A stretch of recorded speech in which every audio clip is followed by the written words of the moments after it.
Hello बच्चों, AB real classes पे आपका स्वागत है। मैं विशाल यादव आपके वाइवा के लिए बच्चों डीएनए की एक संरचना लेकर आया हूँ, जिसे डीएनए का द्विकुंडलित मॉडल भी कहते हैं। तो बच्चों याद रखना, महत्वपूर्ण क्वेश्चन जो एग्जामिनर आपसे पूछेंगे कि कौन कौन से क्या क्वेश्चन बनते हैं इससे, डीएनए से कौन कौन से क्वेश्चन पूछे जाते हैं। महत्वपूर्ण मोस्ट इंपोर्टेंट आपके लिए क्वेश्चन में लेकर आया हूँ। प्यारे बच्चों, डीएनए से कौन कौन से क्वेश्चन बनेंगे जो एग्जामिनर पूछेंगे आपसे, वो आपको बताने हैं। अगर जिन बच्चों ने चार्ट पेपर पर अगर डीएनए बनाया है और अगर बच्चों कोई भी यहाँ बनाए, तो बच्चों याद रखना ये डीएनए एकदम बना लेना। क्योंकि याद रखना, कोई भी स्कूल में आपसे कहे कि ये बनाओ, तो आप जो टॉपिक आपका अच्छा हो, जैसे टीचर्स कहते हैं आप ये बना लें, जो आपका फेवरेट बढ़िया टॉपिक हो, जो आप उसके बारे में पूरी नॉलेज रखते हैं, अच्छी खासी नॉलेज रखते हैं, वो आप पहले बनाएं। ठीक है बच्चों, ऐसा ना हो कि चार्ट पेपर पर बना के ले जाओ और कोई नॉलेज नहीं है, तो वहां पर बच्चों कोई भी फायदा नहीं है।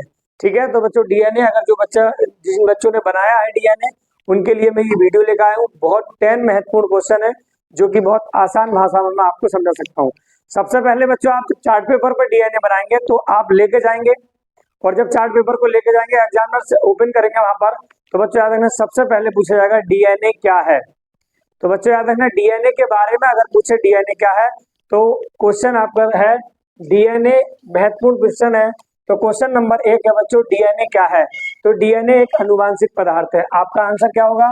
आपका आंसर आप कह देना सर डीएनए जो है वो एक अनुवांशिक पदार्थ है। आपसे दूसरा क्वेश्चन पूछा जा सकता है, महत्वपूर्ण क्वेश्चन है, डीएनए की खोज किसने की। तो बच्चों याद रखना, डीएनए की जो खोज की उनका नाम था फ्रेडरिक मिस्चर। क्या नाम था बच्चों? Frederick Miescher. तीसरा क्वेश्चन है बच्चों, तीसरा क्वेश्चन है डीएनए का द्विकुंडलित मॉडल किसने दिया। तो बच्चों याद रखना, डीएनए का जो द्विकुंडलित जो मॉडल दिया था वो वाटसन एवं क्रिक ने दिया था, जिन्हें इन्हें नोबेल पुरस्कार भी मिला था। इसी वजह से इनको क्या मिला था बच्चों? नोबेल पुरस्कार भी सम्मानित किए गए नोबेल पुरस्कार से। आगे अगर बात करें डीएनए का पूरा नाम क्या है, तो डीएनए का पूरा नाम बच्चों याद रखना, जिन बच्चों को ये पता नहीं है या जिन्होंने तैयारी नहीं करते हैं, तो बच्चों उन्हें बहुत दिक्कत आती है। क्योंकि जिन्होंने पढ़ाई नहीं डीएनए है क्या, तो उन बच्चों के लिए बहुत ज्यादा, और जो बच्चे बहुत अच्छी तैयारी में हैं या डीएनए उनका पूरा चैप्टर जो आपका डीएनए द्विकुंडलित मॉडल है वाटसन और क्रिक का, जो एग्जाम के लिए भी मोस्ट इंपोर्टेंट रहता है, लॉन्ग क्वेश्चन है ये। अच्छा है, तो जो तैयारी कर रहे हैं बच्चे, उनके लिए तो ये चीज बहुत आसान है। क्यों? क्योंकि इन्होंने क्लास में डीएनए पढ़ा होगा, तो वो डीएनए बहुत अच्छी तरीके से तैयार करके लेके जाएंगे चार्ट पेपर पे। तो जो पूरा पढ़ा होगा तो वो आराम से बता सकते हैं। तो ये 10 क्वेश्चन महत्वपूर्ण है जो मैं तुम्हारे लिए लेकर आया हूँ। तो डीएनए का पूरा नाम हाई स्कूल से ही 9th से ही शुरू हो जाता है, ये बच्चे के याद हो जाता है हाई स्कूल में ही। इसका जो फुल फॉर्म जो होती है, या पूरा नाम फुल फॉर्म भी पूछ सकते हैं, तो डीऑक्सीराइबोज न्यूक्लिकम।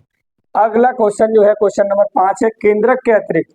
अब क्वेश्चन आपसे एग्जामिनर पूछ सकता है कि डीएनए कहाँ पाया जाता है, तो केंद्रक में पाया जाता है। कहाँ पाया जाता है? केंद्रक में। क्वेश्चन ये भी हो सकता है, ये भी पूछ सकता है कि ये बताओ केंद्रक के अतिरिक्त डीएनए कहाँ पाया जाता है। तो बच्चों केंद्रक के अतिरिक्त डीएनए जो पाया जाता है वो माइटोकॉन्ड्रिया में पाया जाता है। कहाँ पाया जाता है?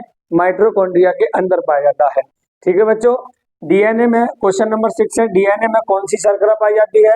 तो डीएनए में डीऑक्सीराइबोज शर्करा पाई जाती है, मतलब राइबोज शर्करा पाई जाती है। ठीक है, समझ में आया बच्चों। क्वेश्चन नंबर 7 है, डीएनए में नाइट्रोजनी क्षार किस बंध के द्वारा जुड़े होते हैं। तो डीएनए में जो नाइट्रोजनी क्षार जो होते हैं, तो वो कौन होते हैं? ए से एडिनिन और टी से थाइमिन, ये डबल बॉन्ड के द्वारा जुड़े होते हैं। जी से ग्वावानिन और सी से साइटोसिन, ये ट्रिपल बॉन्ड के द्वारा जुड़े रहते हैं। तो क्वेश्चन अगर एग्जामिनर करें तो डीएनए में नाइट्रोजनी क्षार किस बंध के द्वारा जुड़े होते हैं, तो एडिनिन और थाइमिन जो है वो तो डबल बॉन्ड से, और ग्वावानिन और साइटोसिन जो है वो ट्रिपल बॉन्ड से जुड़े होते हैं। क्वेश्चन नंबर 8 की बात करें, तो डीएनए में पाए जाने वाले नाइट्रोजन क्षार के नाम क्या क्या है। तो बच्चों ये क्वेश्चन बहुत महत्वपूर्ण रहेगा, डीएनए में पाए जाने वाले नाइट्रोजन क्षार के नाम क्या है। तो एडिनिन मतलब ए, ग्वावानिन मतलब जी, साइटोसिन मतलब सी, थाइमिन मतलब टी। जैसा अभी ऊपर बताया था, ए से एडिनिन, टी से थाइमिन और सी से साइटोसिन और जी से ग्वावानिन, इनके जो नाम है ये आपको देख रहे होंगे। ए ये है एडिनिन, थाइमिन डबल बॉन्ड के साथ जुड़ा हुआ है, एडिनिन थाइमिन डबल बॉन्ड के साथ जुड़ा हुआ है, ग्वावानिन साइटोसिन ट्रिपल बॉन्ड के द्वारा जुड़ा हुआ है। ये बच्चों इस तरीके से ये जुड़े रहते हैं। क्वेश्चन नंबर 9 है बच्चों, डीएनए खंड को किस एंजाइम से जोड़ा जाता है। डीएनए खंडों को किस एंजाइम से जोड़ा जाता है।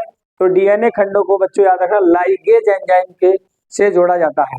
क्वेश्चन एग्जामिनर कर सकता है कि ये बताइए डीएनए खंडों को किस एंजाइम से जोड़ा जाता है। तो बच्चों याद रखना उस एंजाइम का नाम है लाइगेज एंजाइम। समझ में आया बच्चों।